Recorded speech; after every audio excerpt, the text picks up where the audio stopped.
Bonsoir à toutes et bonsoir à tous. Deuxième vidéo d'actualité. C'est vrai que les choses ont tendance à un petit peu se précipiter ces derniers jours. Donc vous l'avez sans doute vu à travers les réseaux sociaux, etc. À travers un article de Variety qui prétend que Amazon MGM Studios aurait présélectionner 3 candidats afin d'assurer le futur rôle de James Bond dans Bond 26, réalisé par Denis Villeneuve. Alors, ce qu'on a appris à propos de Denis Villeneuve, 2 éléments qui semblent importants, compte tenu des craintes qu'on peut avoir par rapport à son propre style.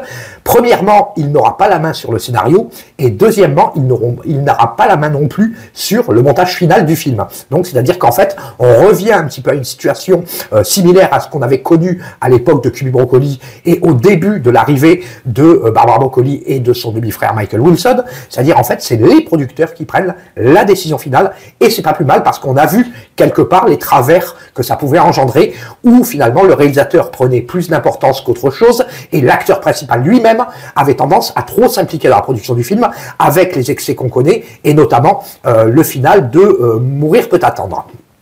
Au-delà de ça, Denis Villeneuve, s'il n'a pas la main sur le scénario, s'il n'a pas le montage final, etc., on peut considérer tout simplement qu'il sera pris pour tout simplement un bon technicien, et finalement c'est plutôt, à mon sens, une bonne nouvelle. Et donc, par rapport à l'article de Variety, on a appris aussi que 3 acteurs étaient visiblement dans les starting blocks. Exit les Idriss Elba, les Roger Jean Page, les Henry Cavill, ou que sais-je, etc. Donc tout ça on le met de côté, parce que ce sont des acteurs qui sont relativement vieillissants, 40 et quelques années pour les uns, plus de 50 pour les autres, etc. Voilà, donc tout ça on oublie, et finalement le choix qui serait visiblement celui d'Amazon, c'est de choisir plutôt un acteur au tout début de la trentaine. Et donc il y a 3 acteurs qui ont été cités dans cet article. En général, Variety est souvent un magazine bien informé, on est loin du tabloïd, on n'est pas dans le Sun ou dans Daily Mail, etc. Et l'article lui-même de Variety a été repris pas plus tard qu'hier après-midi par le magazine français Première, et dans les Incorruptibles, etc., etc. Donc 3 acteurs, Jacob Elordi, relativement inconnu pour le moment du grand public, Harris Dickinson, lui aussi relativement inconnu du grand public, encore qu'actuellement ils sont tous 2 en train de tourner des gros films ou des séries télé, notamment un film avec Sam Mendes, le réalisateur de Skyfall et Spectre. Et le 3e, c'est Tom Holland. Alors Tom Holland, c'est un cas un petit peu particulier, parce que si vous vous en souvenez, à l'époque, bien avant la vente de la MGM à Amazon Studios, Tom Holland avait fait part de son intérêt pour reprendre le rôle après Daniel Craig. Bon, il avait été conduit, on n'avait pas donné suite, c'était à l'époque où MGM était détenu par Sony Pictures et par Barbara Broccoli. Donc on lui avait dit non merci, ça ne nous intéresse pas, etc. Visiblement, aujourd'hui, la donne a changé. Et ça, c'est plutôt pas mal. Alors, certains diront, oui, mais Tom Holland, un petit peu à l'instar d'Ewen, et je vous citerai exactement ce que m'a répondu Ewen par rapport à ça, et après vous jugerez de la pertinence de la citation et de l'élégance de la citation. Ewen me disait, oui, mais c'est un acteur trop marqué par son rôle de Spider-Man. Je cite texto, on n'a jamais vu un futur James Bond lancer des toiles d'araignée avec sa queue. Voilà, donc je cite texto.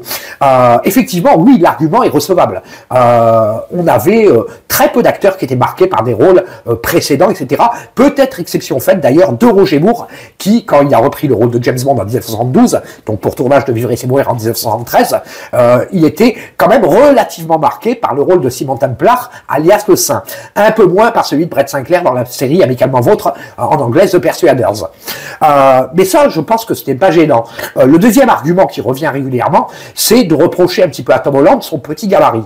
Effectivement, Tom Holland est un petit peu comme moi, il mesure 1m70 ou 1m69. Effectivement, par rapport aux autres James Bond qu'on a connus, c'est pas vraiment conforme à la vision de Ian Fleming. Mais objectivement, est-ce que Daniel Craig était conforme à la vision de Ian Fleming? Ou est-ce que Roger Moore était conforme à la vision de Ian Fleming? Honnêtement, je ne suis pas convaincu dans les souvenirs que j'ai de l'œuvre de Ian Fleming, et plus tard de John Garner ou de Raymond Benson. Et donc voilà, ce sont les 2 arguments qui sont contre Tom Holland. Maintenant, si on veut lister très objectivement et factuellement les arguments qui pêchent et qui prône en faveur de Tom Holland, je dirais que tout d'abord, il est dans la classe d'âge, il va avoir 30 ans là très prochainement, donc ça correspond pleinement à ce que recherche Amazon.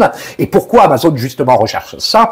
Peut-être, la volonté de pouvoir faire plusieurs films avec le même acteur, et surtout un petit peu à l'image de ce que je disais dans ma précédente vidéo, cette volonté finalement de faire un film qui attire le plus grand nombre, qui rapporte un maximum d'argent.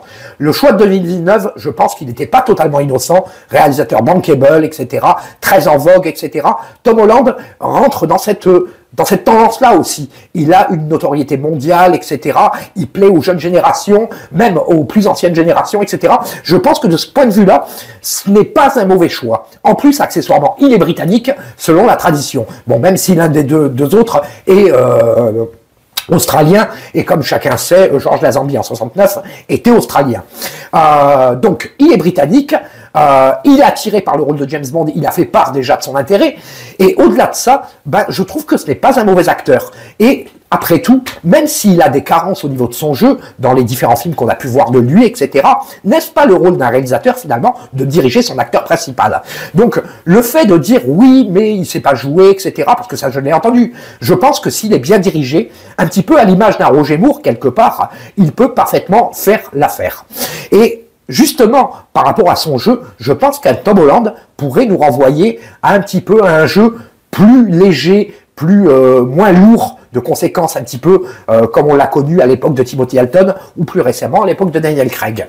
Un jeu plus proche d'ailleurs de celui de Pierce Brosnan ou celui de Roger Moore. Et je dis que pour le coup, si on veut vraiment faire un blockbuster qui attire les masses, je pense que pour le coup, c'est un très bon choix. Au-delà de ça, bon, physiquement, c'est vrai que c'est un garçon qui est attirant, personne ne pourrait dire le contraire. Et finalement, il bénéficie quand même, qu'on le veuille ou pas, vis-à-vis des tabloïds britanniques ou américains, etc., il a une vie privée relativement discrète. Et ça, je pense que aussi, vis-à-vis des producteurs, ça peut jouer dans la balance. Sean Connery n'a jamais défrayé la chronique de la presse people à son époque, ni Roger Moore, ni Georges Lazenby un petit peu plus tard, ni Daniel Craig, etc. Donc je pense que cet ensemble de paramètres joue en faveur de Tom Holland. Voilà, c'est mon point de vue. Après, nous verrons bien, etc. Peut-être que finalement, Variety se plante totalement. Peut-être que la vision que nous avons n'est peut-être pas la bonne. Mais je pense que pour le coup, le choix de Tom Holland, malgré ses inconvénients, a beaucoup plus, selon moi, d'avantages que d'inconvénients. Voilà. Donc Tom Holland, peut-être un futur James Bond, nous verrons bien. Après, en ce qui concerne la date de tournage, la date de sortie, etc., bon, aujourd'hui, il y a plusieurs sources qui circulent, peut-être 2026, peut-être 2027, bon, 2025, pour le coup, ça me semble totalement impossible. Nous verrons bien. Après, je dirais que tout dépendra de l'orientation qui est choisie par les producteurs et par MGM Amazon Studios. Tom Holland peut être parfaitement dans le rôle en fonction des orientations qui sont choisies, comme il peut être complètement en décalage. Et donc, le choix de l'acteur dépendra avant tout, je pense, du scénario. Mais ça, je veux dire, on en reparlera dans une prochaine vidéo. Je vous souhaite à toutes et à toutes une excellente soirée et je vous dis à très bientôt.